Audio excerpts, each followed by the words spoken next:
Today's lecture is on Nernst equation. This equation was given by a German physicist, Walther Nernst, and it will tell you how to calculate the E cell. The dependence of electrode and cell potential on concentration was beautifully explained by Nernst. Let us consider an equation in which A moles of A react with B moles of B to give you C moles of C and D moles of D. Now the reaction quotient will be the ratio of concentration of product upon reactant. So these are the product and these are the reactants. Now as we know that Gibbs free energy equation, that is given by delta G is equal to delta G naught plus RT natural log Q. But it is also related to EMF as minus NFE. So G naught will be equal to minus NF E naught. So we'll put the values. Let us put the value of G and delta G in this equation. So minus NFE is equal to minus NF E naught plus RT natural log Q. Now what you will do is both sides you will be dividing by minus NF. So we are dividing it by minus NF. So this will get cancelled. Here you are left with E. This will get cancelled. You are left with E naught. This will become plus minus RT upon NF natural log. Now Q is nothing but the concentration of product upon reactant. So the concentration of product upon reactant we are taking. Now we will put the values.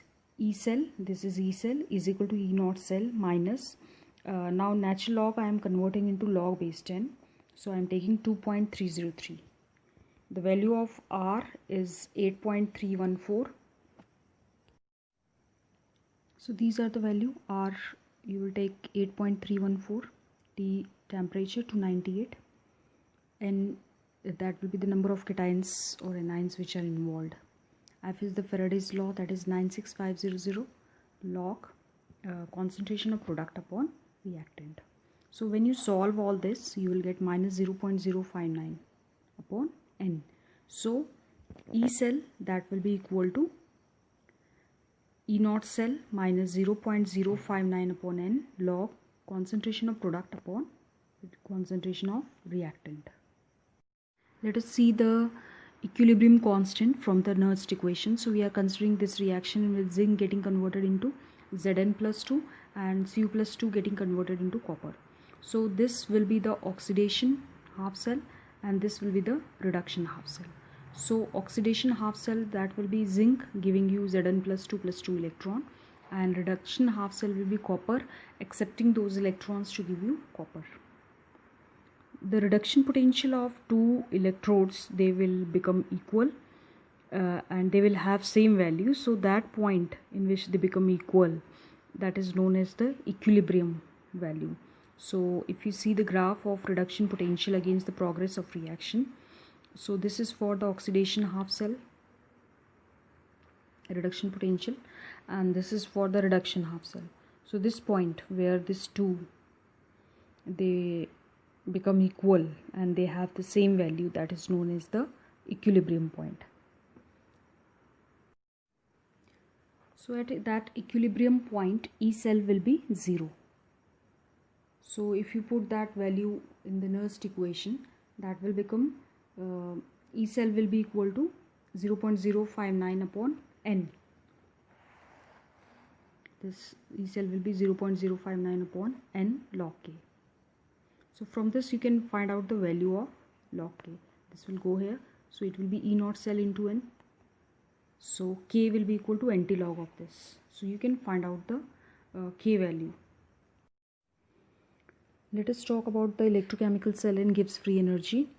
Delta G, if you see, that is having a relation now with the EMF as minus NF E naught cell.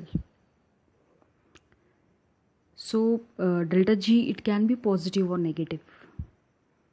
So the sign of delta G will tell you about the feasibility of the reaction, whether the reaction is spontaneous or it is non-spontaneous. If it is negative, it will be spontaneous. If it is positive, it will be non-spontaneous.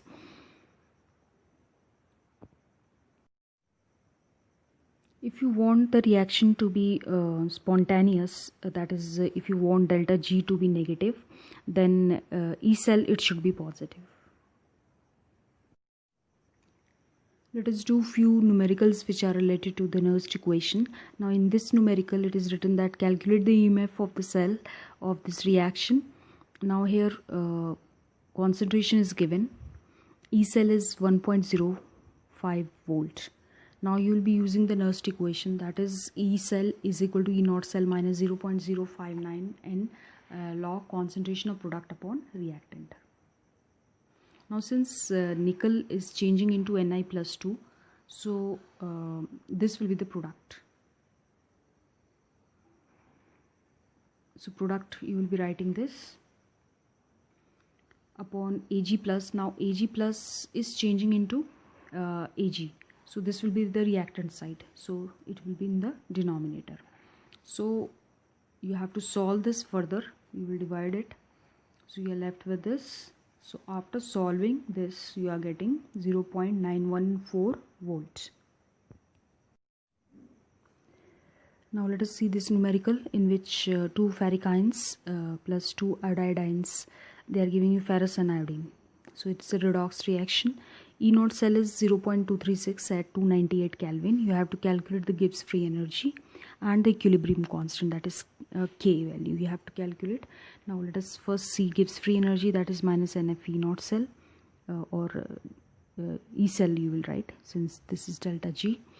So N will be 2 here. 2 ions are involved into Faraday's constant into E cell. So after solving this, you are getting minus 45.54 kilojoules mole inverse.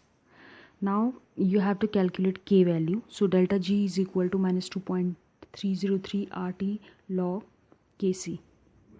So Kc will be delta G, and this will come in the denominator. So when you solve this, you will put the value. Delta G is 45.54, 2.303, R is 8.314, and T is 298. So I can show you here. I'm putting these values. After putting this value, you are getting log Kc to be 7.981. So Kc will be anti-log of this. So finally you are getting 9.57 into 10 raised to 7.